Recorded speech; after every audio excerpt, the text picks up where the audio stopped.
And three, two, and one. Aliens have landed and have chosen you for a round trip to their home world as an ambassador from Earth. What one thing do you take with you to illustrate your life? Of course, we're starting with aliens. Hey, it's Season 3. episode 1, season 3. Aliens! And also, it's not bourbon, by the way. It's actually just Throat coat tea. throat coat tea. It's the musician's friend, as I learned from my friend Kellen a long time ago. It's true. We're coming to you from Austin, Texas, where it is cedar season. Boy, is it. Hence the drop in my voice. It's amazing. Yeah, some extra radio voice right now. In a world. The world. I'm bringing my camera phone, but not for the phone part. Just like you can show the pictures, but I also, if I'm going to another planet, I want to take pictures. Like I want. So it didn't happen, right? Picture didn't happen. Grandkids. These are my alien friends. Right. Yeah. I mean, selfies with aliens, right? Yeah. So I'm glad you asked, because I'm going to take my AeroPress coffee maker. Oh, of course you are. Because A, if I'm going to an alien homeworld, You need some coffee. are they going to have coffee? I don't know, right? I mean, better be safe than sorry. Your coffee is better. It's possible. It's possible. Maybe there's some like interplanetary trade that could happen, and some interplanetary sampling that I could perform while I'm there. I mean, right? The best possible sampling that can be happening. Yes. Sure. And also, I do make AeroPress coffee at least twice a day. That's true. And so You're lucky. it does illustrate a lot about my life. And also a lot of people are like, oh, that explains so much. He's very ritualistic about the AeroPress. So even if I try to help, he's like, please don't help. Like that is not what we're doing here. This is a ritual. It's my ritual. Yeah. Well, it's kind of how I connect to God in the morning. It's like, it's very fascinated God. Yeah. So to our listeners, welcome to the Kimberly and Coach Show, where we bring you actionable practices that you can use in your leadership and collaboration today. I'm Coach. Kimberly's right next to me. And today we're talking about why you need conflict. What? That's crazy talk. See. That's crazy talk. Yeah. In our work as consultants, we get called into conflict situations quite often. So we either are getting hired to do like team building, team retreat, like we have a retreat, we need something, or something is on fire. Like this is a dumpster fire. Once we got recommended to a company, and the person that recommended us said, this is a septic wound. And I was like, come on.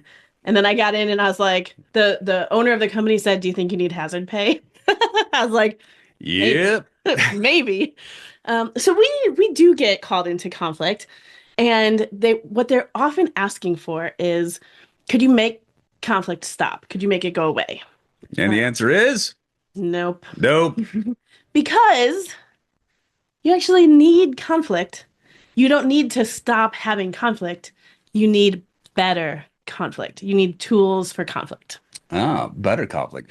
Better. I think that is an interesting point, because so many people don't necessarily grow up learning how to deal with conflict. No. You grow up with like everybody is being crazy and shouting, or you grow up with nobody is shouting and they maybe should be. At some point. Right. Like I wish somebody got loud about this at some point. Yeah. Yeah. And it's not like we really have like a how to deal with conflict class in middle school or high school, or honestly even college. Some people do. I mean, but probably once you're getting into specialized helping professions, right? Then you get into de-escalating conflict. Then you get into what are the tools and containers that are needed for good conversation and conflict? Yeah, I mean, because you can actually go to school to be a mediator, right? Yep. And we've been in conflict where we've needed mediators before in decades past, and it's a beautiful thing, y'all. It really is a beautiful thing to have a set of tools that you can bring into conflict, because not only can you help solve the conflict, but you might actually be able to get something out of it. Yes. In fact, conflict always has the opportunity to be generative. And so one of the things that we do a lot of work around is building tools for generative conflict. And so we actually wrote a book about it. What? Was it an Amazon bestseller? It was. Yes, it was. It was. #1 on the new releases in like 3 different categories. It was fun. So it's actually been out about a year. And if you are trying to figure out how do we get better tools for conflict, there's 7 tools in this book. But one of the main things that we get asked about is like, why would I want to get better at conflict? Oh my God. I just want to have no conflict. But there's a lot of downsides to having no conflict. Having no conflict generally means you have lower creativity, lower innovation. Like a lot of the productivity pieces when people study conflict and productivity in conjunction with each other, productivity and creativity and innovation go down when conflict is not allowed. Because if you think about it, creative, ideating, innovating, they require coming up with ideas that might fail. They require thinking outside of the box. And if you think outside of the box, you're probably thinking a little bit differently than someone else is, and then you're going to hit conflict. Oh, man. Yeah. So a lot of people feel like when there's somebody in the shop, though, who is maybe even addicted to conflict. Oh yeah, we've all known somebody like a drama magnet, right? Like if they're bored, they're just making conflict out of nothing. Yeah, it's like, are you just picking a fight on purpose? Is that what we're seeing here? Yeah, and I think people know this is a problem. This is causing like a drop in productivity. Yeah. Yeah, and that's definitely a problem. But sometimes there's the opposite problem. Yeah, absolutely. Sometimes you have team members who are conflict averse. They're like, whoa, conflict, whoa, scary. And they go hide. And that's a whole different Usually problem. metaphorically, not never. Not never, but I've definitely seen people just like see someone and literally just do a U-turn. Yep. And then we're often in like a consulting kind of space. And so it's like, what just happened there? Oh, well, they don't get along. Like, okay. Cool. Right. That's obvious. Yeah, I think when people in a workplace are conflict averse, not everybody flags that as a problem the way that people would flag someone who's conflict addicted as a problem. Right. They'll go like, this person is causing a lot of like mayhem. That's not good. But people who are conflict averse, they actually cause their own mayhem. It's different. Yeah. But it happens. And boy, howdy, is it a problem. Right. And then when someone, especially if the leadership is conflict averse, when someone names that, then it's moving into conflict, but it's a generative, important conflict. But because you're conflict averse, even naming that something is not working will feel like conflict. And so often that person is seen as now they're the problem, right? Yeah. Just guess whether I've been the problem before. Maybe. We are problematic in that way. Yeah. Sometimes we're like, it's harmful. Yeah. Sometimes somebody just has to say the damn thing. Yeah. Okay. I mean, sometimes you just got to step up to the plate, come to the table, and we got to deal with it. Yeah. So we thought we would kick off the season and talk about some of the ways that being conflict averse can be sneaky harmful. Okay. And I'm going to kick us off by talking about how conflict, even if you're trying to avoid conflict, it is happening. Oh, it doesn't just magically go away? Well, and I know this because what's the thing you always say? Like the number one reason there's conflict in organizations is if you had more than one person. More than one person. Yeah. Who knew? I'm sorry, I'm ruining it because I couldn't think of it. But it's so funny because people like really lean in like, yes, what's the number one reason? Yes, tell us. And Ben is like, if there's more than one person. And they're all like, Guys, you and I never have conflict in our marriage or in our business partnership. Never. yes, it's always a picnic being both married and business partners. Yeah, yeah. But I mean, just so you guys, so you all know, we've been married now 24 years coming up. Coming up to 24. Wow. Yeah. Yeah, and we've been together 25. So, That's a good quarter century. yeah, right? We've had some conflict. There's been a few. We've got some tools though. Yeah. And that's the nice thing is that when you've got some guys who have been there and done this, and not just with each other, right? We've not just solved conflict with each other, but also for our clients. Right. So coming back, because I lost my train and I'm sorry about that. When you have two people in a room, there's eventually going to be some kind of conflict. There's going to be a disagreement. There's going to be different priorities or different preferences. And if there's never a surface level conflict, what it usually means is that one person is not willing to say their priorities, their preferences, their resentments. And so in the not saying them, something is simmering, but it's under the surface. Right. And in workplaces, this can be really problematic because what generally happens in workplaces, and I'm going to say it, and you're going to be like, oh my gosh, yes, is that person, they're quiet in the meeting and they go like, yeah, sounds good. Whatever you want, that's great. And then they leave the meeting and they go to the person that they trust and that they vent to. Because when you feel conflict, it doesn't just go away. It doesn't just disappear because you're like, nah, I'm not doing that. And so it stays and it has to go somewhere. And so it leaks sideways. And so what ends up happening is the meeting after the meeting, people end up talking about why that idea is not going to work. They didn't say anything in the meeting because they're conflict averse. So rather than saying like, I have some concerns about the plan that we just made, they're going to say like, yeah, sounds good. And then they're going to walk out in the hallway and say like, that's never going to work. And it's going to cause a conflict, but the person that they are in conflict with doesn't know it yet. That person thinks they're super on board. Oh yeah, we're totally good here, right? We're totally good. You said it was good. I believed what you said. Right, right. The other thing that we oftentimes will see too is that when people are in this space and that conflict just sits and it festers and it swells, and then all of a sudden, boom. It is World War III in the meeting. And everyone who didn't know that person was upset is going, What just happened? And all the conflict averse folks are all like, I gotta go. Yeah, true. So about that lunch meeting, right? Yeah. Well, it is true that like if conflict isn't addressed, eventually it will boil over in one way or another.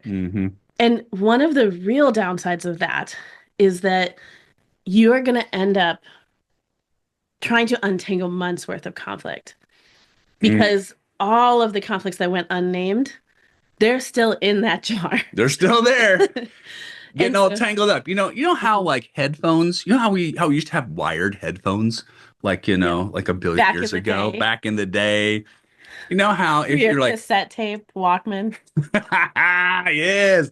You know how you just like throw them in your bag and they end up like all tangled? It's amazing. It's absolutely amazing how wires do that. No matter how carefully you kind of try to coil it, just how was that? That's what conflict does. Yeah. And the thing is that when you are in a spool of tangled wires, if you've ever had like a box of, say, like we did computer training for a while, and every once in a while people would just throw the mice into a box. Oh my gosh, right. And then you would try to take the mice out to set up a remote lab, and all the mice cords were tangled. But you can't, the mouse is big, so you're trying to like get it through. The only way to untangle the wires is to go one at a time. And that is very hard and long work when what you're talking about is not wires, but problems. Yeah. And when you bring your problem, the other person says, why I've been holding on to these 10 problems with you. And before you can talk about your problem, I need you to solve my 10 things I haven't said in the last 10 months or whatever the case may be. And so you have a tangled mess then. But when we have enough tolerance for conflict and enough tools for good conflict, what happens instead is that we go like, I don't really want to be in conflict, but I'm willing to do it because actually it's going to save me conflict down the road. It's going to go much better if I just name it in real time. And so as soon as something happens, you say like, I didn't really like the way that meeting went, or I have concerns about that idea, or I'm not really okay with you talking to me that way, or whatever the case is. Then you are dealing with one thing in one moment. You're not dealing with two people's lists. And when you are dealing with a work environment where people are conflict averse, I guarantee you, everybody has a list. Oh yeah. So when conflict does hit, people are warring lists. Like, well, you did this. Well, you did these four things. Well, you did these five things. And, it's just like, it's like waves of conflict. And then people will take sides around those things because of the sum of those things. And so it's like you're banking your conflict. And when you do the withdrawal, it's going to be rough. Right, right. So dealing with conflict in real time is definitely one strategy that's going to save you a massive amount of time later on down the line. If you have for the sure. skills to do that without, necessarily doing a lot of harm. Right, right. Which might be its own podcast. It probably needs to be. We need to have like a part 2, and maybe a part 3, and 4 and 5. But it's a lot easier. For example, one of the things that we do with clients is we immediately say we are not calling names and we are not generalizing like this person is blankety blank. And it is easier to do that when you're naming one thing than when you're naming a list of things. Because when you have a list of things, you're going to start to go, this person is a problem. Here's my list, right? And so now we're attacking each other on a character level. Now we're calling names. Now we're escalating it to like, you are a bad person, or you are a bad leader, or whatever the case may be. But when you're dealing with one thing and you're just saying, this interaction was not okay with me, you don't have to, like, you're not building a case against their whole personhood. Right. Mm-hmm. Just handling the one thing that just happened. And it is much easier to stay out of those lanes where we are assassinating character. Right. Yeah. That's also great. So it's a different podcast. There's a lot of tools. Mm-hmm. And that's a free one to like sneak in is that when we are trying to deal with conflict, we want to deal with behaviors and specifics and not assassinate character, not call names. That's a big one, right? Because as soon as you get into name calling, now we're back in like 6th grade, right? And HR. Now you're in. And now in HR. Now HR is involved. Yeah. Oh my gosh. Does anybody need that noise? Because let me tell you, HR doesn't need that kind of noise. Okay. They don't want it. I like that you went to HR's side. HR is like, dang. I mean, listen, this is what HR has to deal with too. And that's oftentimes HR is the one who calls us. But can you please help us? Like, can you come please today? Because as soon as you start calling people names in a workplace, HR has to handle that. Right. Right. And then you have a problem that you wouldn't have had if you had the skill to just talk about the behavior instead of calling names. Yeah. So even HR will be like, dang. Like, so there are times when I'm doing mediation or when I'm working with HR and like something will happen, somebody says something in HR and I will just lock eyes like well, that's we are. That's got to get written down, Yeah. Yeah. So the last thing I want to bring out here in bringing out the conflict is we can use it as a generative tool to actually make something better. Yes. And so I think one thing that we can think about is in our next interaction, now we have an agreement that we're not going to step over this line, this line, or this line. Right. So to begin with, that's going to actually enhance our communication because now we know where some guardrails are, where are some landmines might be around something that we might not have any idea why someone is reacting to that particular phrase. Yes. Yeah. And there are guardrails and landmines that are company-wide. Like, we will not use racist language and we will not swear at our subordinates are two things that I am often working on in companies. Those are good things to start with. And those are kind of universal. Like, you should not be doing those things. And a lot of conflict boils down beyond the universal. It boils down to these are the things that really bother me. These are my preferences. This is how I communicate well. And so when I move into conflict and if someone is telling me, Kimberly, the way that you talked to me about this really bothered me, and here's why. That's actually a gift to me. If I have enough tools and I have the ability to hear them without fully moving into defensiveness. Yeah. And I want to say, right. like, when someone criticizes you, the likelihood is some defensiveness is going to rise up in you. Whoa. One thing that I see a lot is that bosses go, okay, we need to talk about something, and I would like you to not be defensive. And I guarantee you, immediately they're defensive. Like, Oh, okay. That helps. So with that phrase and expect it to help. Like, we're gonna say something really hard. Don't be defensive. Okay. Well, you can try, but that won't work. Try it. But even though we have some defensiveness that comes up, there are tools to move through that defensiveness and to stay present and to like put that aside so that you can really hear. And sometimes you have to kind of go through the defensiveness, and it's going to take time, and you'll be able to hear it later. But when we get really good at it, we can move through it to listen and then manage our defensiveness later. But it takes practice and some tools. But if you can hear what the person is telling you, what they're telling you is essentially a cheat code to them. They're saying, right?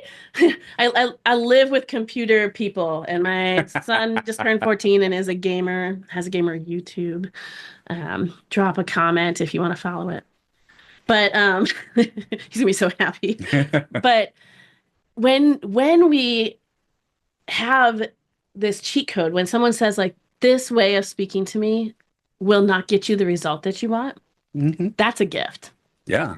If you can receive it, because they're telling you something about them, and it often boils down to preference. It's not that they're bad and you're good, or you're bad and they're good. It's that we speak different languages, so to speak, in terms of what makes people feel respected and valued and seen and heard. And so when I'm talking to someone, there's some translating that needs to happen. And if they're willing to come to me, which not everybody is, and say like, you said this and it really bothered me,